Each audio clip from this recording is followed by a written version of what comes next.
오늘의 성경 말씀은 사무엘상 4장 17절에서 22절까지 보도록 하겠습니다.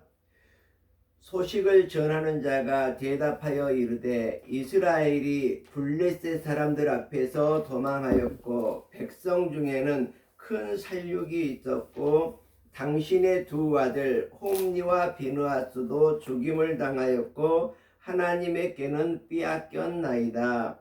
하나님의 께를 말할 때에 엘리가 자기 의자에서 뒤로 넘어져 문 곁에서 목이 부러져 죽었으니 나이가 많고 비대한 까닭이라. 그가 이스라엘의 사사가 된 지 40년이었더라. 그의 며느리인 비느하스의 아내가 임신하여 해산할 때가 가까웠더니 하나님의 께를 빼앗긴 것과 그의 시아버지와 남편의 소식을 듣고 갑자기 아파서 몸을 굽으려 해산하고 죽어갈 때에 곁에 서 있던 여인들이 그에게 이르되 두려워하지 말라. 내가 아들을 낳았다 하되 그가 대답하지도 아니하며 간념하지도 아니하고 이르기를 영광이 이스라엘에서 떠났다 하고 아이 이름을 이가봇이라 하였으니 하나님의 께가 빼앗겼고 그의 시아버지와 남편이 죽었기 때문이며 또 이르기를 하나님의 께를 빼앗겼으므로 영광이 이스라엘에서 떠났다 하였더라. 아멘. 자, 오늘 본문의 말씀은 엘리 제사장 집안에 관련된 내용입니다. 결국은 뭐냐 그러면 이렇게 자녀 교육을 제대로 못하고 자기의 처신을 제대로 못하게 된 결과를 볼 수가 있습니다. 이러한 결과는 결국 집안의 몰락을 가져왔다는 것을 볼 수가 있습니다. 자, 블레셋과의 전쟁에서 계속해서 이스라엘 군이 피하게 됩니다. 그러자 이스라엘 군은 어떻게 합니까? 언약궤를 가지고 전쟁에 나가게 됩니다. 언약궤가 블레셋의 오늘 보면 언약궤를 빼앗겨서 언약궤가 포로로 잡혀가는 내용이 기록되어 있습니다. 그래서 오늘 본문 2절에 보면 이스라엘 장로들은 언약궤를 전쟁에 동원하지만 오히려 블레셋에게 패배하고 언약궤마저 빼앗기고 맙니다. 이 언약궤라는 것은 이스라엘의 정말 하나님의 임재의 상징입니다. 하나님께서 이스라엘과 함께하고 있는 것, 바로 하나님께서 이스라엘에 거주하고 있는 그러한 부분의 상징인데 이 언약궤를 결국은 빼앗기고 말았다는 것은 하나님을 빼앗기고 말았다는 것과 마찬가지입니다. 이 소식을 듣고 엘리 제사장은 충격에 쓰러져 죽게 됩니다. 이를 통해서 이스라엘이 하나님으로부터 등을 돌리고 있음이 드러나고 있습니다. 새로운 지도자가 필요한 시점임을 보여주고 있습니다. 곧 사무엘이 부름받게 되는 계기가 되는 시점이 돌아온 것입니다. 자, 이스라엘의 건국 이야기를 다루고 있는 이 사무엘상을 보면 3명의 커다란 주인공이 나옵니다. 근데 이 3명의 커다란 주인공은 모두가 하나님 앞에 별로 올바르지 않았던 그러한 지도자들입니다. 3명의 타락장 권력자들이 차례로 등장하고 있는데 그 이름은 바로 오늘 본문의 엘리 제사장과 그리고 사무엘과 사울이라고 볼 수가 있습니다. 여기에서 첫 번째 등장하고 있는 제사장이 바로 엘리인데 어느 날 제사장 엘리는 두 아들 홈니와 비느하스 제사장이 행하는 악행을 알게 되었다. 이러한 부분이 오늘 본문 이전의 말씀입니다. 엘리의 아들들은 행실이 매우 나빴습니다. 그들은 주님을 무시를 했습니다. 하나님을 무시를 하고 자기 멋대로 망나니처럼 이렇게 생활하던 정말 대제사장의 권력을 가진 금수저의 아들들이었다고 볼 수가 있습니다.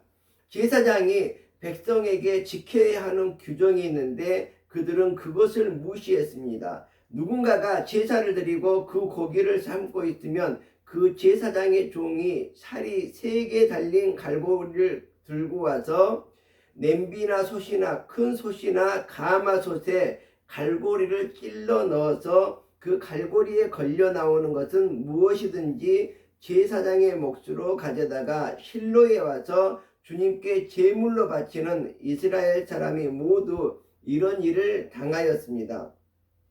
그뿐만 아니라 사람들이 오직 기름을 떼어도 태우지 않은 아직 기름을 떼내어 태우지도 않았는데 제사장의 종이 와서 제물을 바치는 사람에게 제사장님께 구워드릴 살코기를 내놓으시오. 이렇게 해서 정말 그 엘리의 아들들 비느하스와 정말 그 두 아들들이 원하는 것을 삶은 고기가 아니라 날고기로 이렇게 가져가기도 했습니다. 제물을 바치는 사람이 그 종에게 먼저 기름을 태우도록 되어 있으니 그렇게 하고 난 다음에 원하는 것을 가져가십시오. 이렇게 말하면 아니다, 당장 내놓으라, 그렇지 않으면 강제로라도 가져가겠다, 이렇게 말하면서 고기들을 빼앗아 갔습니다.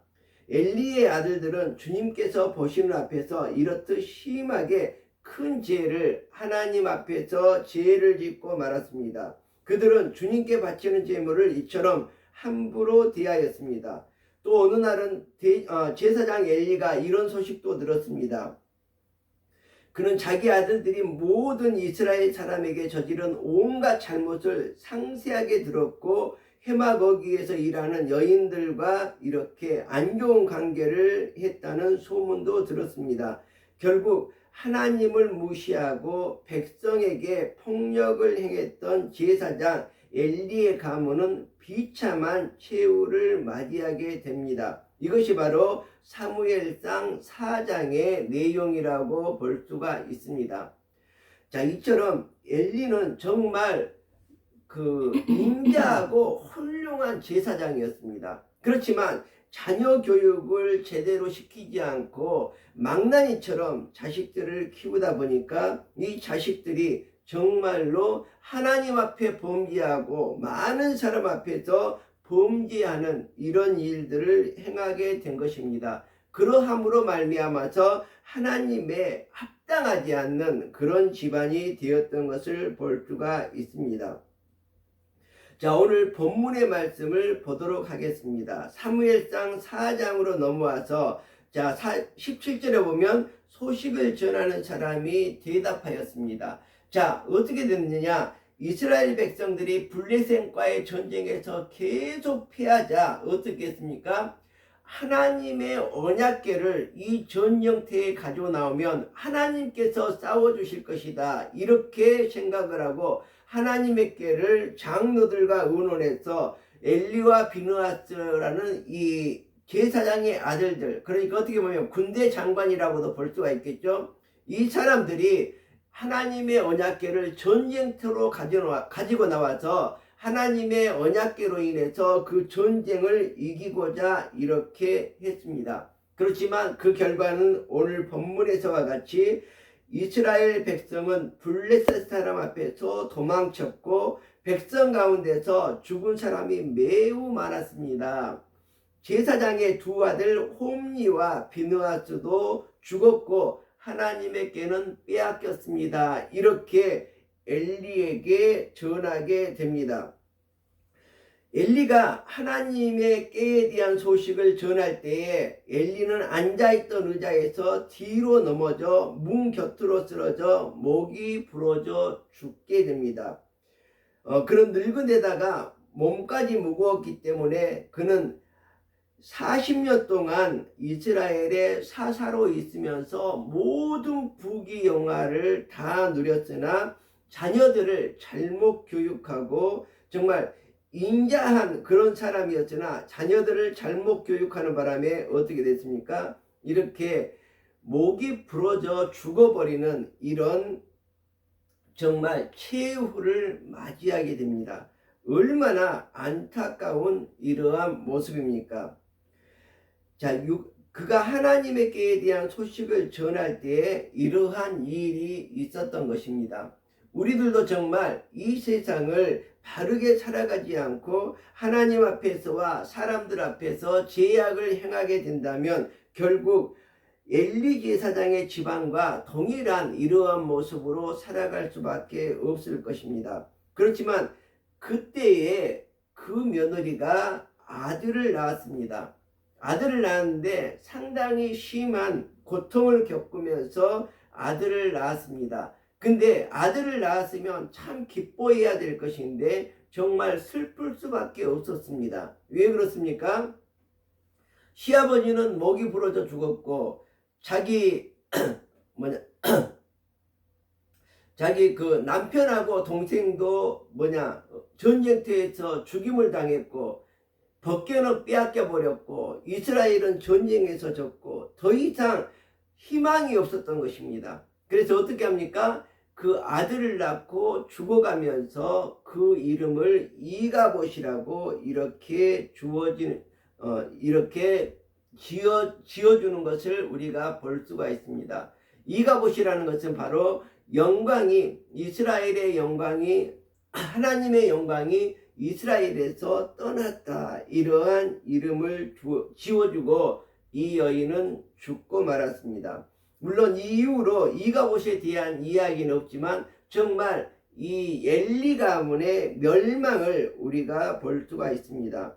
이 나라도 어떻게 보면 정말 그 하나님 앞에서 올바르지 않고 많은 백성을 무시를 하고 자기들의 권력을 함부로 휘두르고 정말 하나님을 제대로 믿지도 못하면서 하나님의 언약궤를 전쟁에 메고 나갔던 것과 같이 자기들이 하나님을 의지한다고 하나님을 믿는다고 이렇게 정말 입으로 소리치는 자들의 결과를 바로 우리가 이 사무엘상에서 느껴야 할 것입니다. 자, 그리고 나서 이 언약궤가 빼앗겼지만 사무엘상 6장 이후에 보면 블레셋이 언약궤를 이스라엘로 돌려보내는 내용이 나옵니다. 왜 그렇습니까? 이 언약궤를 잘못 보관하고 있으면 모든 재앙이 그곳에 이르게 됩니다. 잘못된 모든 현상에 이 언약궤가 심판을 하게 됩니다.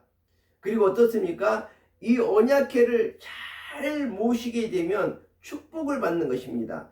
제대로 된 사람이, 하나님 앞에 마땅한 사람이 이 언약궤를 모시게 되면 축복의 집안이 되는 것이고, 정말 잘못된 사람이 언약궤를 보관하고 있으면 모든 죄악, 정말 잘못된 것을 하나하나씩 쓸어버리는 이러한 모습을 우리가 볼 수가 있습니다.